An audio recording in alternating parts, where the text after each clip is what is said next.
Assalamualaikum warahmatullahi wabarakatuh. Perkenalkan, saya Rizal Fikri Zibanangan Solina, mahasiswa Hubungan Internasional, Fakultas Ilmu Sosial dan Ilmu Politik, Universitas Mula Warman. Di sini saya akan membahas isu yang berkenaan tentang deforestasi hutan di Kalimantan Timur. Deforestasi sendiri merupakan tindakan pembukaan hutan atau alih fungsi lahan hutan menjadi non-hutan. Seperti yang kita ketahui, hutan adalah paru-paru dunia karena berperan sebagai penghasil oksigen yang sangat penting bagi keberlangsungan makhluk hidup. Tidak hanya itu, hutan juga merupakan rumah bagi para satwa karena merupakan habitat alaminya. Hutan juga dihuni oleh flora dan fauna yang dilindungi.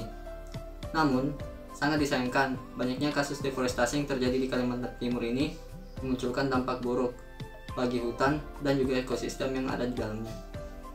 Provinsi Kalimantan Timur pun diketahui menjadi penyumbang tertinggi deforestasi dan degradasi hutan di Indonesia.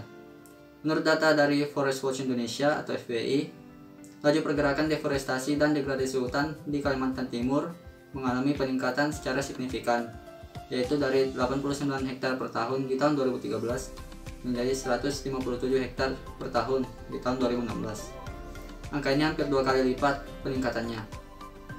Kegiatan yang menyebabkan terjadinya deforestasi di Kalimantan Timur ini pun didominasi oleh dua sektor, yakni pembukaan lahan untuk kegiatan pertambangan dan juga perkebunan kelapa sawit yang menjadi penyumbang utama terjadinya deforestasi di Kalimantan Timur.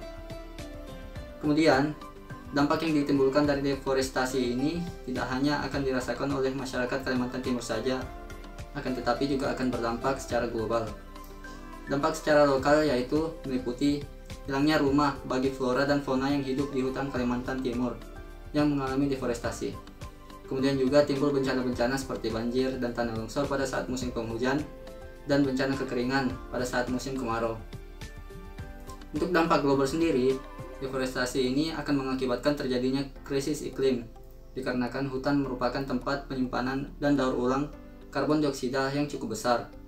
Sehingga jika terjadi deforestasi, maka karbon dioksida tersebut akan terlepas ke atmosfer sehingga akan mempercepat perubahan iklim atau yang biasa kita kenal dengan climate change. Hal ini perlu diperhatikan mengingat Indonesia merupakan salah satu negara yang meratifikasi Perjanjian Paris Agreement dengan Undang-Undang Nomor 16 Tahun 2016 tentang pengesahan Konvensi Paris Agreement Kerangka Kerja Perserikatan Bangsa-Bangsa mengenai perubahan iklim. Indonesia pun berkomitmen untuk mengurangi emisi sebesar 29% dengan upaya sendiri dan 41% bila ada kerjasama internasional sampai tahun 2030 yang salah satunya melalui sektor kehutanan dan pertanian. Upaya Indonesia untuk mengurangi emisi ini tidak akan terwujud jika deforestasi terus dilakukan. Ditambah lagi dengan rencana pemerintah saat ini yang akan memindahkan ibu kota negara atau IKN ke Kabupaten Kutai Kartanegara dan Kabupaten Penajam Pasir Utara yang ada di Kalimantan Timur. Ini berpotensi menyebabkan terjadinya deforestasi. Ini tentu juga menjadi perhatian bagi banyak pihak, khususnya bagi pemerintah, di mana perlu direncanakan secara matang tentang pembangunan ibu kota negara baru nantinya agar tidak membawa kerugian bagi hutan di Kalimantan Timur. Sekian dari saya. Wassalamualaikum warahmatullahi wabarakatuh.